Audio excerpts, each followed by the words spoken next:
Welcome to the press conference following our first ever EU-ASEAN summit. Here to give a statement are the President of the European Council, the Prime Minister of Cambodia as co-chair, the President of the European Commission, of course, and the President of the Philippines as coordinator of the EU-ASEAN relations. We have just published, or we're in the midst of publishing, the declaration on the website of the European Council, so please check that out. There is also interpretation into Khmer for the media joining us, and I would first like to invite the President of the European Council to take the floor. I hope that the interpretation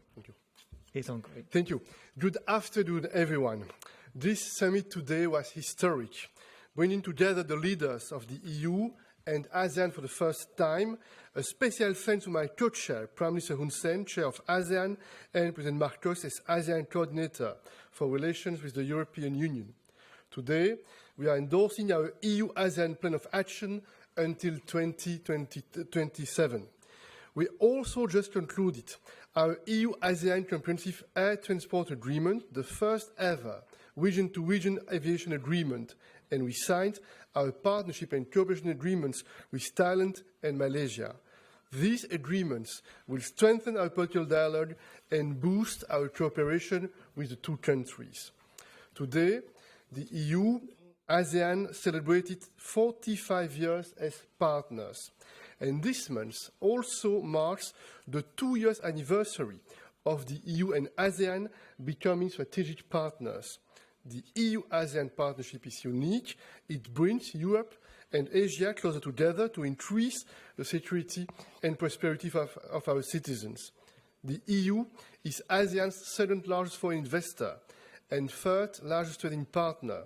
Together, we represent over 1 billion people in 37 countries. So, our partnership is a major force with great potential to tackle global challenges like climate change, digital transition, and free and fair trade.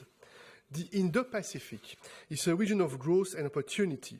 and as a strategic partners, we are strong advocates for multilateralism and the international rules-based order. We share the strong belief that global challenges can only be addressed by working together.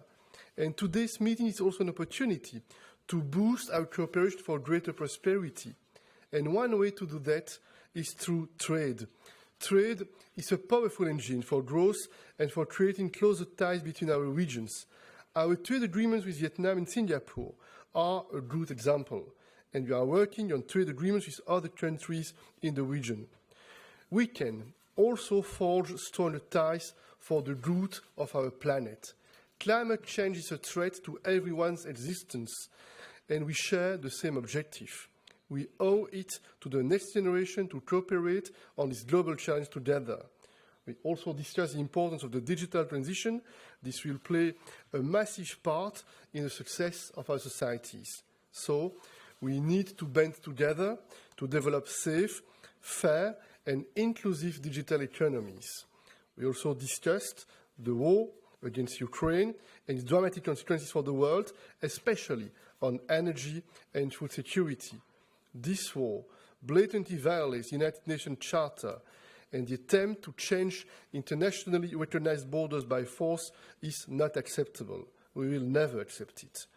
We also discussed the crisis in Myanmar that negatively impacts stability in the region, and we continue to support ASEAN's efforts to address this crisis. We support the full implementation of the 5-point consensus and the personal investment of Prime Minister Hun Sen. Finally, we discussed our intensified security cooperation with several Asian and ASEAN partners, including maritime security. Maritime security is vital for the world, is vital also for Europe, due to the importance of trade routes and their protection. It's in our mutual interest to bolster our cooperation in this area. This has been a memorable day. ASEAN can count on the EU to be a steadfast partner. Together, we'll make this partnership even stronger. I thank you. Thank you, President. May I now invite the Prime Minister of Cambodia to take the floor, please.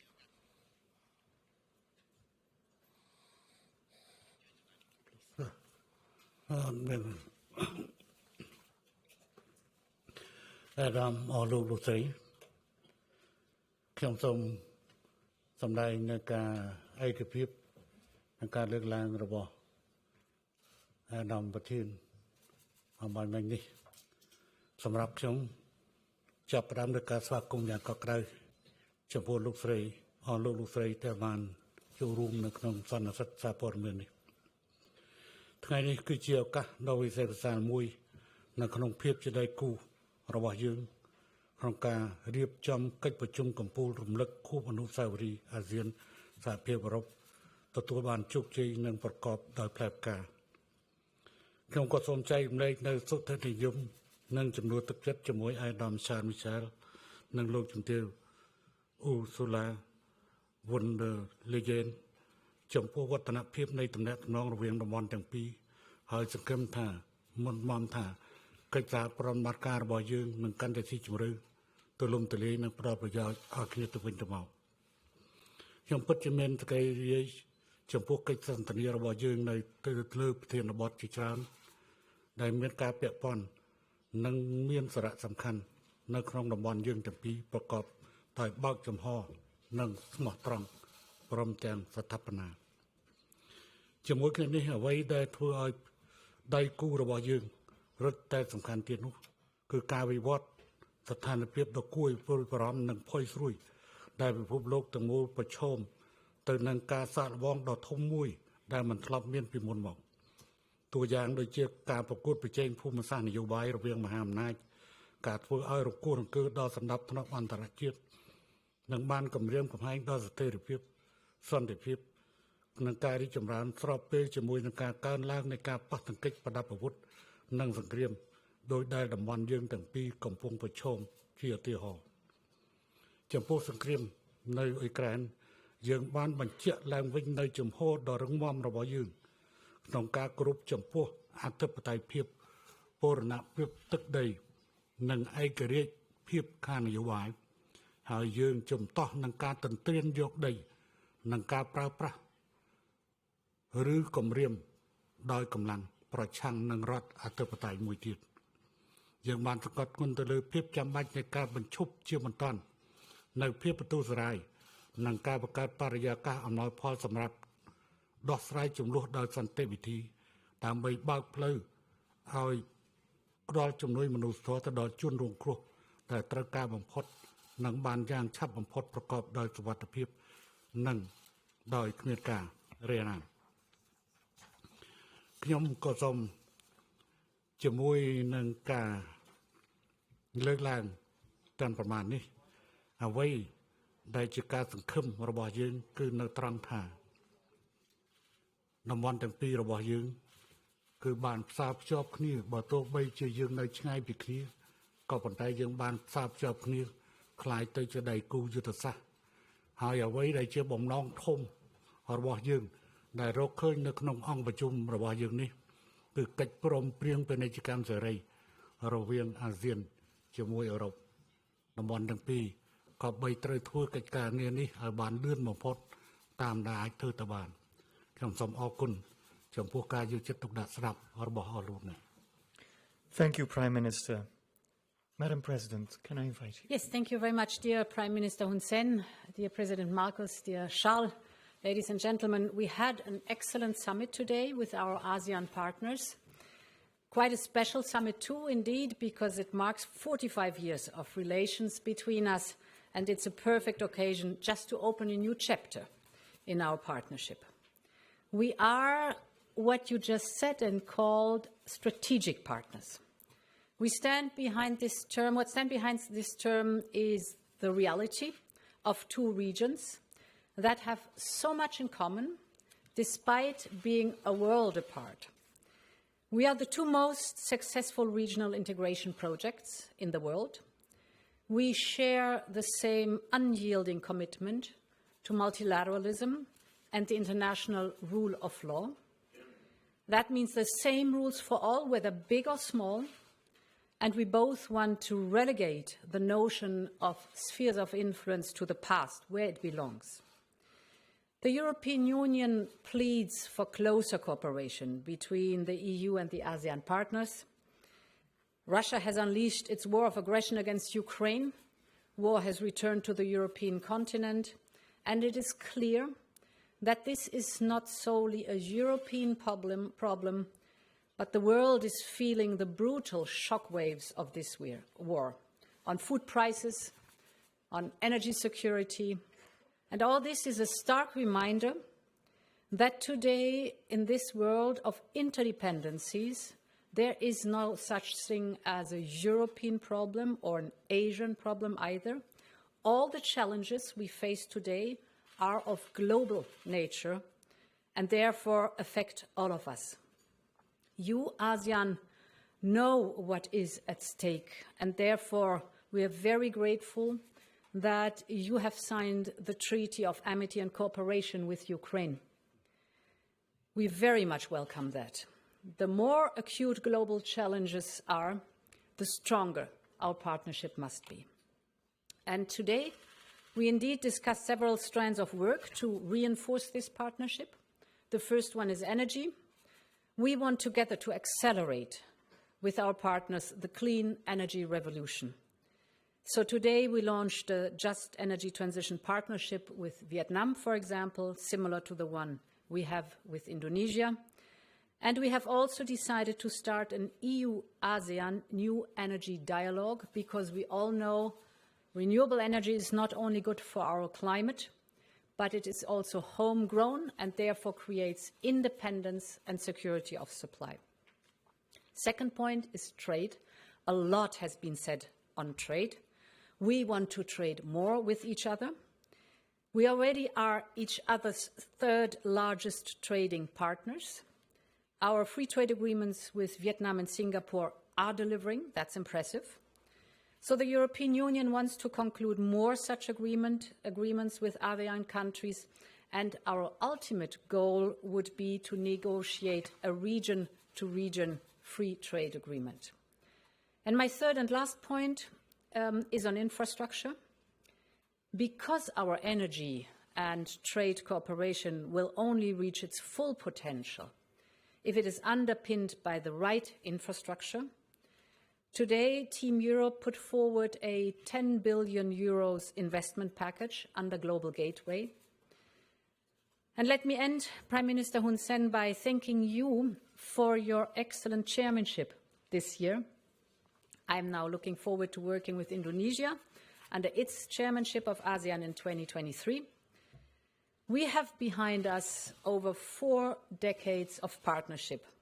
and we will continue championing peace, stability and prosperity together. Thank you very much. Thank you, Madam President. May I invite the President of the Philippines to take the floor, please? Excellencies, ladies and gentlemen, good afternoon. We had an extraordinary opportunity today to collectively look back on our shared successes and to exchange views about our prospects for the future. We looked back on ASEAN-EU achievements, most recently the signing of the ASEAN-EU Comprehensive Air Transport Agreement that was signed last October, and the adoption of the Plan of Action to implement the ASEAN-EU's Strategic Partnership for 2023 to 2027. We noted the continued strengthening of cooperation between our regions throughout the pandemic through the following mechanisms: the ASEAN Regional Integration Support from EU+, the EU support to higher education in the ASEAN region, the Enhanced Regional EU-ASEAN Dialogue Instrument, the EU-ASEAN Cooperation on Sustainable Use of Peatland and Haze Mitigation, Biodiversity Conservation and Management of Protected Areas in ASEAN, the Integrated Program in Enhancing the Capacity of AHA Center and ASEAN Emergency Response Mechanism, and the ASEAN-EU Migration and Border Management Program Phase 2, to name but a few. We appreciate the EU member states, and the EU financial institution, in short, Team Europe, for the combined response of over 800 million euro to fight the health, social, and economic impact of the coronavirus pandemic in ASEAN.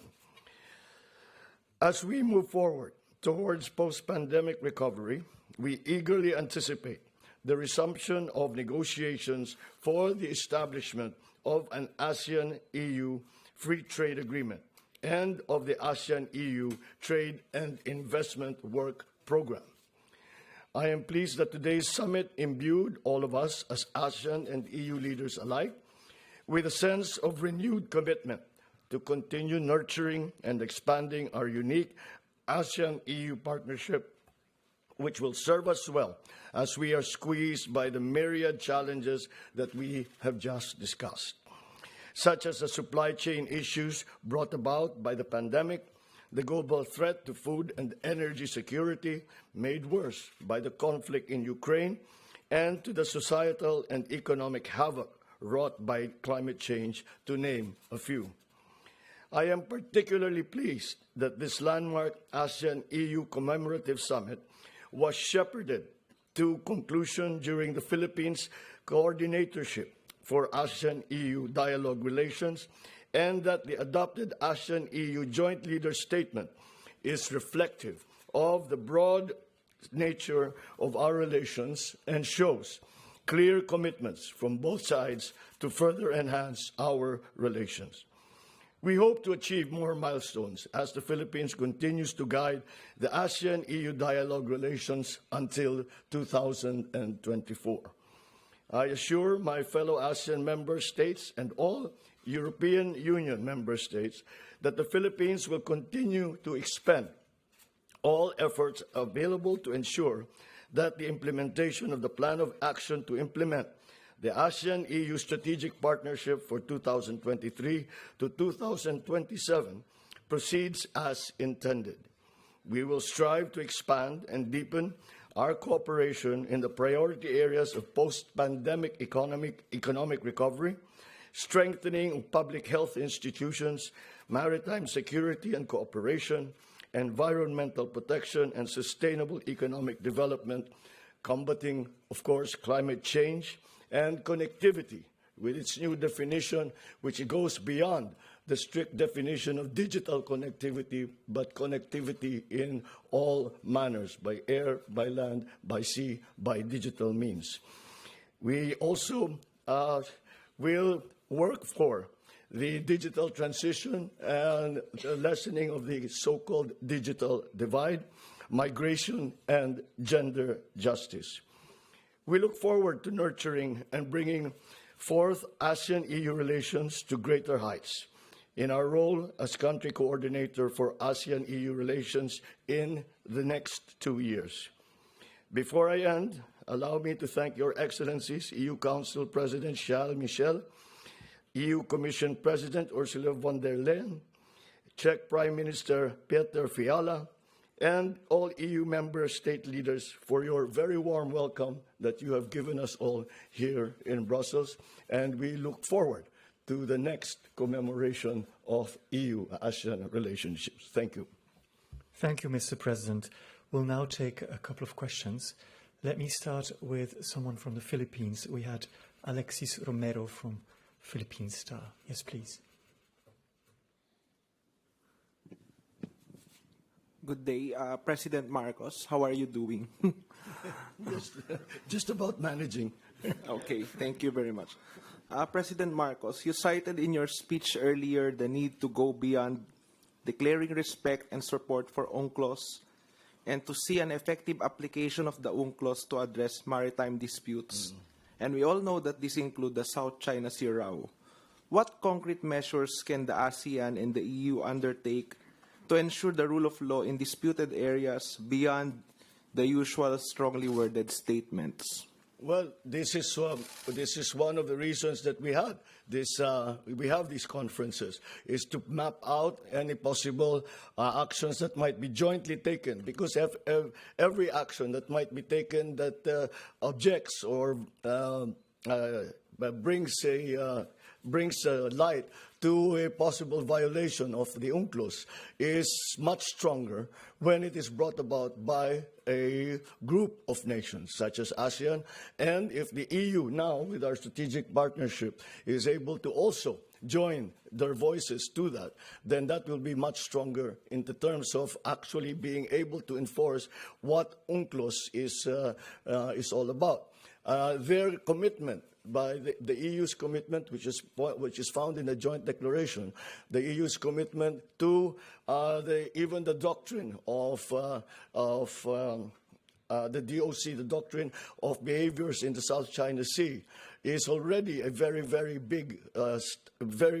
step for us in the Philippines, for example, and for all the countries around the South China Sea, that we now have the support, a strategic support from not only the member countries of EU, but of EU itself. Now, because EU and ASEAN together comprise the largest, most well-organized regional aggregations, then that will be a very, very strong position to be able to negotiate, even individually for the Philippines or jointly with ASEAN or even with the EU as perhaps as a third party for us to take action and to negotiate further these difficulties that we are all having to face with the problems in terms of territoriality in the South China Sea. Thank you. Yeah. We have another question. Rosie Birchard, yes, from Channel News Asia, please. Thank you very much. Rosie Birchard reporting for Channel News Asia, CNA. To President Marcos and Prime Minister Hun Sen, the EU has announced this 10 billion euros of infrastructure investments. Now, that is just a drop in the ocean, really, when you compare it to what the Asian Development Bank estimates is needed in terms of investment to keep up levels of growth in ASEAN. What would you have liked to see? Would you like to see more? Can you give us some insights into that? And to Presidents Michel and von der Leyen, we heard a lot about a potential block-to-block free trade agreement there. Now,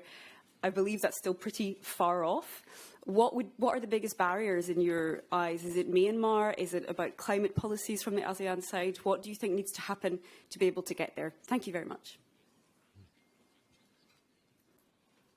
Go ahead.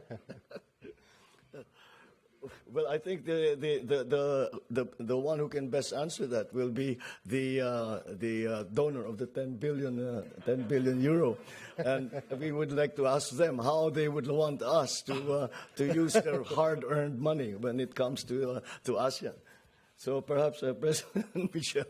No, maybe I will try to answer both questions. First of all, we are absolutely determined to upgrade the level of our ambition in terms of a strategic partnership with the ASEAN countries. This is very clear. And this is also very important to take into account the fact that the EU is mobilizing money in order to make very tangible the bilateral partnerships we have with each of the ASEAN, the members of this ASEAN organization, each of the ASEAN countries. And this is an important signal that we want to send to the leaders, but also to the people in that region. Point one. Maybe with a smile, another information that I had the occasion to share yesterday with some of the ASEAN colleagues. Sometimes it could happen, we have some difficulties within the EU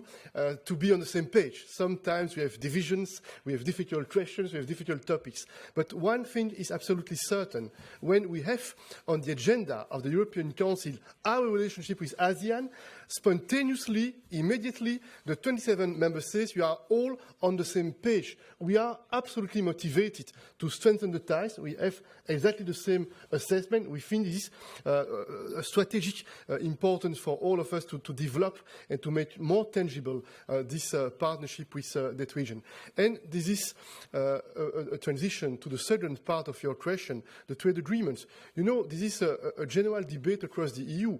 We believe in the free trade. We believe in the globalization, but we think at the same time that we need to work for more common standards, more similar standards, to take more into account our common goals in terms of climate change, for instance, in terms of labor conditions, for instance. And it's very good that we have demonstrated that it's possible with some of the countries of ASEAN to have free trade agreements, and we can observe that this is very positive on both sides. It's delivering concrete and tangible results in terms of increase of the volume of the economic exchanges between those countries and the EU. And this was told by the President of the Commission. It's not a secret that we have also exploratory tools with some other ASEAN countries in order to identify how we can try to make some progress and maybe to launch negotiations in the following months or in the near future. And there is another dream we have. We have the dream to make possible, sooner or later, EU-ASEAN free trade agreement. But of course, to make it happen, it's also important that within the ASEAN, steps are made in terms of economic integration. It's not exactly the same situation in each of those countries, and it's probably also an encouragement with respect for the ASEAN countries to observe some progress in terms of economic integration. You can see that we are really motivated. We are very proud because this statement today is a very strong message. It's a strong impetus for the future. There are concrete projects on the table, and we are very optimistic and confident that on a regular basis we'll have the occasion to meet at the leaders level in order to assess what we did and what we need to do in order to make sure that we are implementing what we have decided. If I might just add something, it is remarkable actually to see during our meetings how,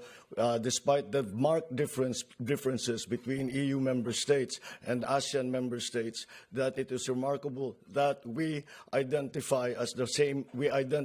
same priorities as EU together as ASEAN does, as the EU seems to also have the same priorities. And those are in the areas that we spoke about: environmental protection, sustainable economic development, combating climate change, connectivity, cybersecurity, digital transition, migration, gender justice. So it is, as I said, it is just an indication and a manifestation of how global we have actually become. And although we come from very different places, from very different conditions, we have a very similar view, very similar worldview of the challenges that we all face. Perhaps you want to say first? Yeah, go ahead. ខ្ញុំសូមបន្ថែមសូមព្រះកាខ្ញុំសូមបន្ថែមអំពីចំណុចជាមួយនឹងចម្លើយរបស់លោកសាលនិងអាដាមម៉ាកូចំណុចរបស់យើងអាស៊ានមិនមែនត្រង់តែត្រូវទន្ទឹងរង់ចាំអ្វីក៏ត្រូវជួយពី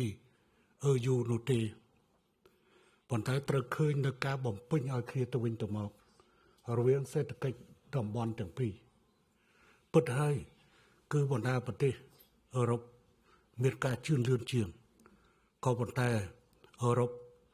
អាស៊ានក៏មិនមែនគ្រាន់តែជា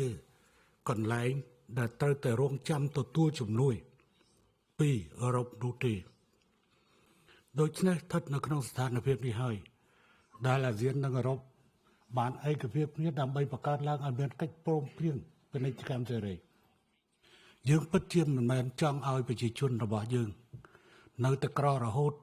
ហើយរងចាំភាពអនុគ្រោះអំពី EU នោះទេយើងចង់បានកិច្ចព្រមព្រៀងពាណិជ្ជកម្មសេរីពិតប្រាកដការលើកឡើងអំបញ្ញមិញថាតើមានឧបសគ្គអ្វីវាអាចមកពីបញ្ហាមួយម៉ាទេខ្ញុំគិតថាយើងមិនគួរដាក់បញ្ហានយោបាយមករាំងខ្ទប់ជាមួយនឹងកិច្ចព្រមព្រៀងពាណិជ្ជកម្មសេរីនោះឡើយក្នុងពេលពិធីបើកចំណាប់អារម្មណ៍របស់ប្រធានាធិបតីឥណ្ឌូនេស៊ីបានបញ្ជាក់ហើយភាពជាដៃគូត្រូវតែស្មើភាពមិនអាចយកច្បាប់របស់ផ្នែកមួយទៅដាក់ផ្នែកមួយនោះទេចំណុចនេះត្រូវតែរំលឹក ភាគីយើងទាំងពីរត្រូវតែស្មើភាពគ្នាដើម្បីអនុវត្តឲ្យបានឆាប់រហ័សมันអាចផ្អែកទៅលើសភាពការម៉ាយាម៉ាឬប្រទេសណាមួយហើយបែរជារំខានទៅដល់កិច្ចខិតខំប្រឹងប្រែងជាមួយនឹងការបង្កើតឲ្យមានកិច្ចព្រមព្រៀងពាណិជ្ជកម្មសេរីរវាងតំបន់ទាំងពីរនោះទេលើការជាក់ស្ដែងទាក់ទិនជាមួយនឹងសិទ្ធិមនុស្សទាក់ទិនជាមួយនឹងបញ្ហានេះបញ្ហានោះខ្ញុំក៏ចង់សួរថាតើយូបានចុះហត្ថលេខាជាមួយប្រទេសណាខ្លះនៅក្នុងអាស៊ានហើយតើបណ្ដាសិទ្ធិមនុស្សនៅក្នុងទីនោះវាយ៉ាងម៉េចពិតណាស់ចំណុចនេះមិនមែនអ្វីសុទ្ធតែត្រូវគ្នាទាំងអស់នោះទេប៉ុន្តែយើងមានចំណុចរួមមួយគឺតម្រង់ទៅរកគោលដៅនៃការតភ្ជាប់ការផ្សារភ្ជាប់រវាងតំបន់ទាំងពីរហើយជាសេដ្ឋកិច្ចបំពេញឲ្យគ្នាសង្ឃឹមថាចំណុចនេះគឺជាចំណុចដាស់តឿនអាស៊ានរបស់យើងឲ្យខិតខំប្រឹងប្រែងដើម្បីងើបឈរឡើងធ្វើជាដៃគូស្មើភាពនិងស្មើធិដ្ឋជាមួយនឹង EU សូមអរគុណ Madam President. Yeah, indeed, you are right. Global Gateway is a much bigger program, 300 billion for investment worldwide. And there are different regions with different needs. The advantage with ASEAN is that we're meeting a highly developed economy. And therefore, the investment is not only the crucial point, but as this is public investment, for us it's important to have these infrastructure projects. And by infrastructure, I'm not only speaking about old-fashioned infrastructure terminology, but in the sense that President Marcos was describing. And what we need there is the incentive of the public sector as joint actions where it is needed, a conducive environment, for example, regulatory environment, the private sector, and the exchange of technology. And this is growing on 3 partnerships that we are developing together: the ASEAN-EU Green Transition Partnership, the ASEAN-EU Connectivity Partnership that starts this year, and the ASEAN-EU Energy Dialogue. And this is the overall concept. So you're right, the 10 billion are one part, but certainly not the whole picture of the way we address the projects. Now, what the region-to-region free trade agreement is concerned, we started to negotiate in 2007, and a few years after,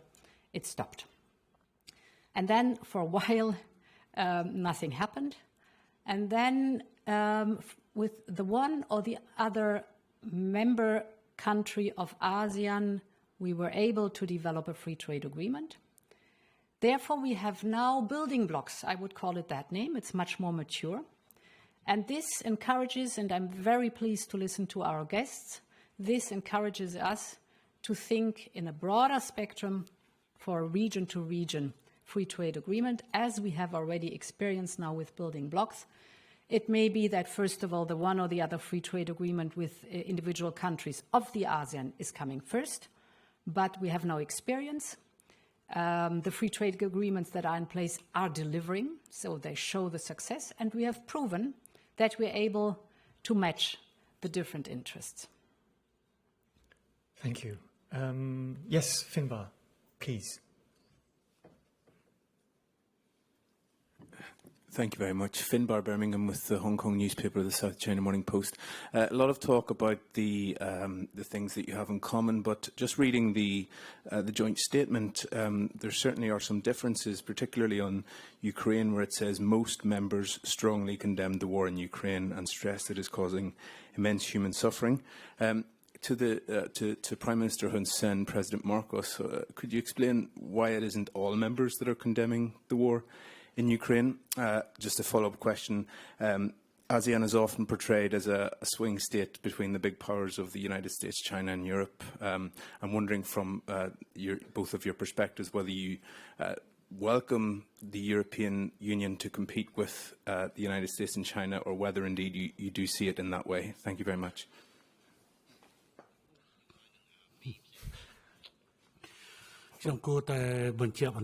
ទៅលើបញ្ហានេះពិតហើយគឺនៅក្នុង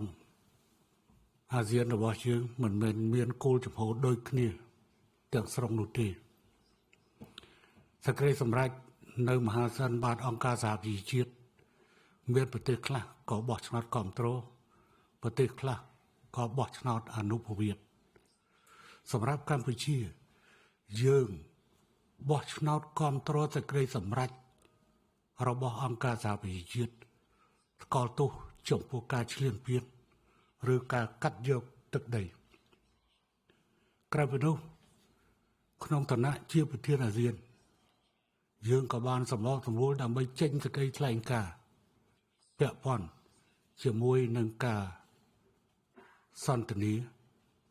ឬបទឈប់បាញ់នៅក្នុងរវាងរុស្ស៊ីនិងអ៊ុយក្រែនយើងមិនយល់ព្រមជាមួយនឹងការឈ្លានពានការប្រើប្រាស់កម្លាំងឬការកាត់យកទឹកដីនោះទេចំហនេះបើគិតទៅយើងមិនមែនគ្រាន់តែជាអ្នកគ្រប់គ្រងទេក៏ប៉ុន្តែយើងបានដើរតួនាទីជាអ្នកធ្វើគោលស្វងសរទៅលើសេចក្តីសម្រេចនានានៅឯអង្គការសហប្រជាជាតិហើយពាក់ព័ន្ធជាមួយនឹងគោលចំហហើយទាក់ទងជាមួយនឹងបញ្ហាអ៊ុយក្រែននេះទាក់ទងនឹងនេះកម្ពុជាក៏បានសម្រេចនៅរួចហើយដើម្បីបញ្ជូនគ្រូខាងផ្នែកដោះមីនរួមជាមួយជប៉ុនទៅជួយអ៊ុយក្រែននៅការបណ្ដុះបណ្ដាលហើយយើងក៏នឹងទទួលយកសេចក្តីកម្មរបស់អ៊ុយក្រែន15នាក់នៅក្នុងខែមករានេះដើម្បីធ្វើជាអ្នកបំផ្លាញចោលគ្រាប់មីនព្រោះវាជារឿងគ្រោះថ្នាក់ហើយវាជារឿងមនុស្សធម៌តែយើងមិនបញ្ជូនទាហានរបស់យើងចូលច្បាំងជាមួយនឹងរុស្ស៊ីក្នុងប្រទេសអ៊ុយក្រែននោះទេសូមឲ្យអាដាមម៉ាកូឡើយនៅចំហរបស់ហ្វីលីពីន Perhaps I should answer the second part of your question about the competition between the United States and China, and if it's that what we want.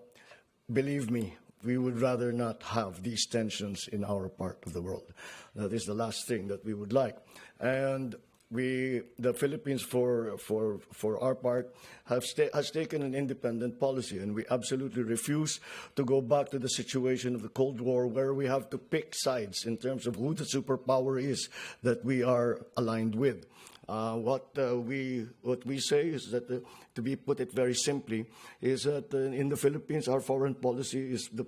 policy for peace and for the national interest. So foreign policy will always be guided by a commitment to peace and the pursuit of the national interest. In terms of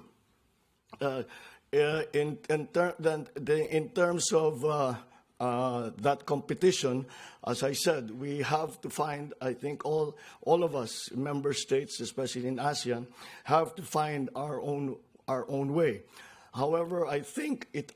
I would not be overstepping by saying that we agree in the sense that we are committed to the idea that the future of the Asia-Pacific region should be decided by Asia-Pacific countries and not any other power outside of our area.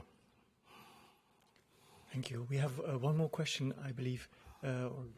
Yes, from Nestor Corrales, please. Also from the Philippine Daily Inquirer. Yes. Good afternoon, Mr. President Marcos. What has been the EU's response to your call to concretize the loss and damage concept in relation to climate financing, and what measures can be done to ensure that major polluters will be made accountable? It's this very tricky question, and I brought it up simply to illustrate that EU has in fact been at the forefront in the kind of shall we say compensation for climate change. And however, the issue of damage and loss is still, although it is a big step forward that we all now accept, both developing and developed countries now accept the concept of damage and loss. The actual number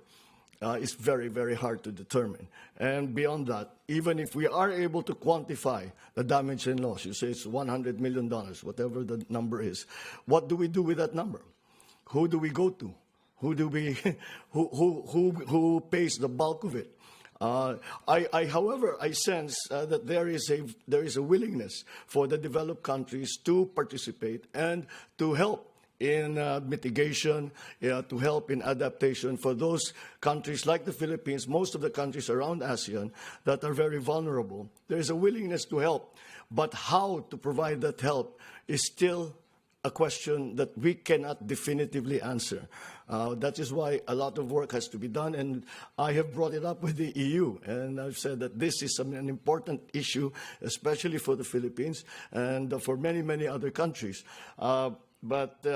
again, it's the work that we have ahead of us to be able to come to some kind of agreement as to what damage and loss actually means, and how will the compensation for that damage and loss be made.